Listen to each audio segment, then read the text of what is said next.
பார்த்தீங்களா, இதோட மெயின்டெனன்ஸ் பண்ணுறது வந்து பாரேட் கோயில். இது பாரேட்டில் கோயில் ஸ்ரீ மாரியம்மன் இருக்குது. அந்த கோயில் தான் இது வந்து மெயின்டெனன்ஸ் பண்ணுறாங்க.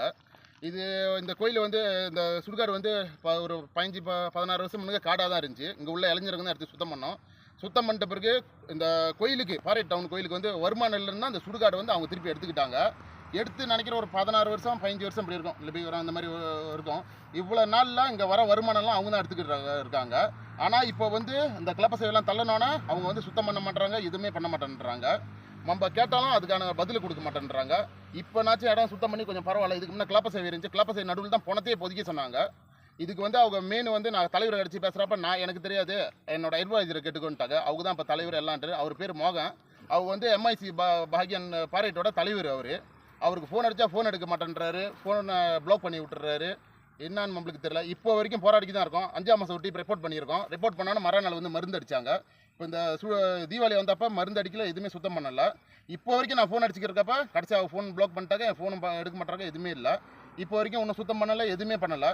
இந்த கொட்டா இடிஞ்சு விழுந்துறப்ப அவங்க என்கிட்ட கொடுத்த பதில் என்னன்னா, நான் அவங்ககிட்ட பேசணும் ரெக்கார்ட் பண்ணி வச்சுருக்கோம். அவங்க சொன்னாங்க டிபாசிட் கூட கொடுத்துட்டான்னாங்க. ஆனால் இப்போ வரைக்கும் செய்யலை. உளுந்தே 1 வருஷம் கூட ஆகுது. இதுக்கு ஏதாச்சும் ஒரு பதில் கொடுக்கணும். அவங்களுக்கு வந்து பயமே இல்லை கொஞ்சம் கூட. அவங்க என்னன்னாக்காக நீ ரிப்போர்ட் பண்ணால் நான் மறுநாள் போய் சுத்தம் பண்ணுறேன், இப்படி தான் அவங்க பேசுகிறது தான் இருக்குது. இன்னொன்று அவங்க வந்து நம்மக்கிட்ட என்ன டைரெக்டாக பேசலாம் கூப்பிட்டாலும் வரமாட்டேன்றாங்க.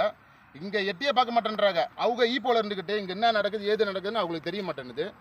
இங்கே வந்து பார்த்தா தான் தெரியும் என்ன நடக்குது ஏது நடக்குதுன்னு அவங்களுக்கு தெரியும்.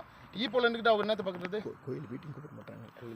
கோயில் மீட்டிங்கு அவங்க கீழே வந்து பாரேட் டவுனில் ஒரு கோயில் இருக்குல்ல, அந்த கோயில் மீட்டிங்கு கூட எங்களுக்கு யாருக்கு தெரியாது. ஏன்னு சொன்னால் இதுக்கு முன்னே டிஓ வந்து சொல்லியிருந்தாங்க அந்த கோயில் மீட்டிங் போடுறப்ப சுற்றி வட்டார உள்ள கோயில் எல்லாம் கூப்பிடுங்கன்னு. இது வரைக்கும் அவங்க கூப்பிட்டதே இல்லையா.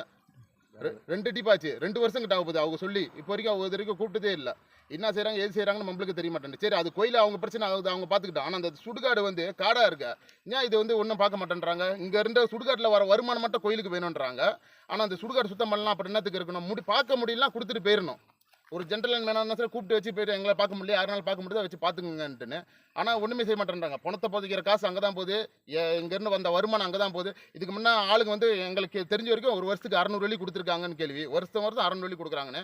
15-16 வருஷத்துக்கு எவ்வளோ காசாச்சு? இதெல்லாம் என்ன பண்ணாங்கன்னு தெரியல. இதை இப்போ மருந்து அடிக்காமல் இப்படி இருக்குது. கேட்டால் நீங்கள் அடிங்கன்றாங்க.